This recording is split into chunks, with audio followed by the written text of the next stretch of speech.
Le gouvernement veut réduire notre dépendance vis-à-vis des technologies américaines. Il a ainsi mis en place une nouvelle doctrine pour le cloud dans le service public. C'est le fameux cloud au centre. Alors la migration vers le cloud va devoir se faire vers des solutions labellisées cloud de confiance. Et bonjour Lionel Leroux, vous êtes directeur général de WIMI. Alors WIMI, vous allez être la première solution labellisée cloud de confiance. On voit bien que les annonces autour de la souveraineté des données se multiplient. L'application concrète, c'est que les ministères ne peuvent plus utiliser Microsoft 365. Tout à fait, Florence. La difficulté, en fait, pour l'État et pour les organisations d'une manière générale, c'est de trouver une alternative à Office 365 ou à Google, qui ne soit pas soumis aux lois extraterritoriales type Cloud Act ou Patriot Act. Et c'est la raison pour laquelle cette nouvelle doctrine a été mise en place. C'est d'une part pour réduire la dépendance aux acteurs américains, pour ne pas les citer, mais c'est aussi pour proposer un cadre qui protège ces données. Alors, parmi ces alternatives, il y a WIMI. En plus, je le disais en introduction, vous allez être labellisé donc, comme solution, cloud de confiance. Donc ça, c'est important. Qu'est-ce que WIMI ? C'est une plateforme collaborative, mais concrètement, qu'est-ce que vous faites ? Oui, c'est une suite donc, collaborative dont le périmètre fonctionnel est très proche de celui d'Office 365, mais qui est souverain et sécurisé. Alors plus concrètement, quelles sont les fonctionnalités incluses dans le périmètre ? Il s'agit ici de tout ce qui est essentiel au travail d'équipe et à une collaboration efficace. Ça inclut par exemple un réseau social d'entreprise, de la visio, du chat, du partage de documents, un drive, de la gestion de projet, des agendas. Et tout ça est intégré dans un cadre parfaitement sécurisé. Ça, c'est tous les services que vous proposez. Exactement. Alors, il y a des nouveautés. On développe en permanence. On a une R&D qui est très intense. Et on prévoit de grosses nouveautés pour le début de l'année prochaine. Oui, c'est-à-dire qu'on peut échanger des données, il y a les espaces de travail, il y a aussi le suivi des activités des équipes. Absolument. Il y a à la fois... WIMI peut à la fois permettre aux équipes travailler plus efficacement, avec plus de fluidité, plus d'agilité.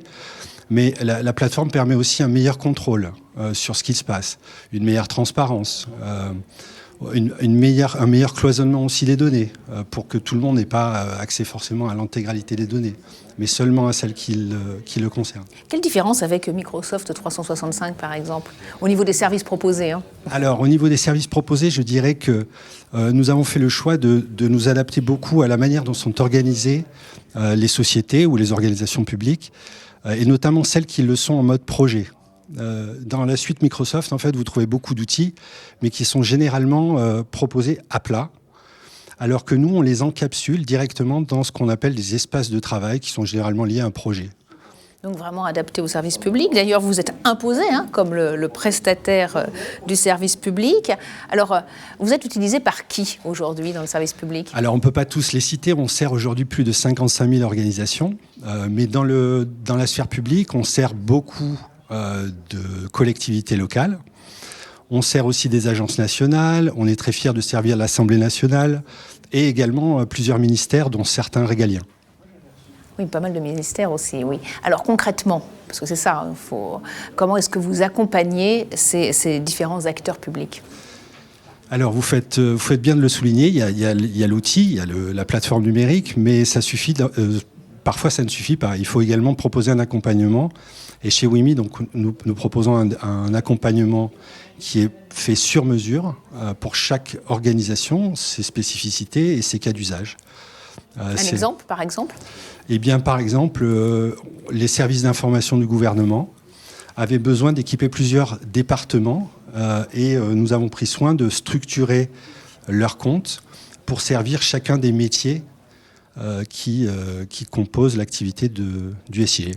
Et il y a une offre globale pour les collectivités ou vous adaptez à chaque collectivité ? Alors, on a une offre standard pour les collectivités qui est sympa, qui prend en compte certaines spécificités. Et puis, après, on a des offres pour les ministères et ce genre de choses.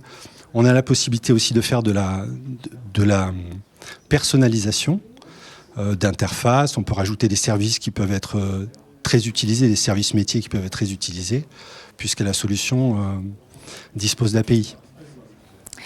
Alors comment est-ce que vous répondez justement à ces enjeux de confiance et de sécurité qui sont voulus par l'État? En quoi votre solution, qui va être bientôt labellisée, est-elle fiable? Alors, la réponse est simple, c'est on s'est inscrit dans une démarche de mise en conformité SecNum Cloud. Le SecNum Cloud, aujourd'hui, c'est un référentiel qui représente l'état de l'art en termes de sécurité des services informatiques. C'est un référentiel qui est fait par l'ANSSI, l'Agence nationale de sécurité des services informatiques. Et ce référentiel couvre l'intégralité de l'organisation. Le référentiel compte 360 points de conformité. Ça va de la sécurisation physique des locaux où on travaille. Ensuite, ça passe aussi par ce qu'on met dans les contrats de travail, par les stratégies qu'on met en place pour faire les sauvegardes des données clients, sur le cloisonnement des données qu'on gère pour les clients, etc., etc. Donc, en fait, la mise en conformité à ce référentiel donne une garantie à tous nos clients de l'application des meilleures pratiques de sécurité. C'est un vrai plus, mais comment va s'effectuer la bascule entre le WIMI d'aujourd'hui, classique, et le WIMI labellisé? Le WIMI classique, il est déjà en partie conforme, heureusement, puisque en fait les audits arrivent en 2022, donc il n'y aura pas vraiment, ça sera complètement transparent pour les utilisateurs finaux. Le WIMI classique va progressivement devenir le WIMI SecNum Cloud. Oui, mais alors pour avoir cette certification SecNum Cloud, il a fallu investir beaucoup. C'est un gros investissement quand même pour WIMI. Pour un acteur comme nous, c'est un investissement important, mais qui est cohérent avec notre promesse de sécurité, qui nous a permis aussi de moderniser un certain nombre d'équipements qui devenaient pour certains obsolètes. Et puis ça nous a permis aussi de nous préparer pour la croissance. C'est-à-dire que au-delà des aspects de sécurité, on a énormément fait d'efforts sur la structuration de nos activités, en documentant les process et ce genre de choses. Moi, j'ai une question terre à terre. Les prix vont augmenter? Alors non, c'est la bonne nouvelle. Wow. Les prix ne vont pas augmenter. C'est bien de le préciser. Une toute dernière question sur vos projets, parce qu'il y a une solution de messagerie qui est dans les cartons. Voilà. Quand je vous disais tout à l'heure qu'on a un périmètre proche d'Office 365 ou de Google, la seule brique qui nous manquerait serait le mail. Et donc, je l'annonce en avant-première, on va proposer au marché, au début d'année prochaine, un mail souverain, imbriqué avec le reste de la brique de la solution de collaboration WIMI. Donc ce mail souverain, ça a une information exclusive là, sur Acteur Public TV, c'est pour l'année prochaine? C'est pour l'année prochaine, absolument. Janvier, février? Plutôt janvier. Plutôt janvier. Merci beaucoup Lionel Roux, donc directeur général de WIMI, d'être venu sur le plateau d'Acteur Public TV. Merci Florence. Et après les outils de confiance, place aux outils innovants au service des agents. Vous savez que l'intelligence artificielle rend les services publics beaucoup plus performants. Alors, illustration concrète au sein de la DGFiP pour les impôts et de l'IGN, l'Institut de formation géographique et forestière. On retrouve Sylvain Henry et ses invités.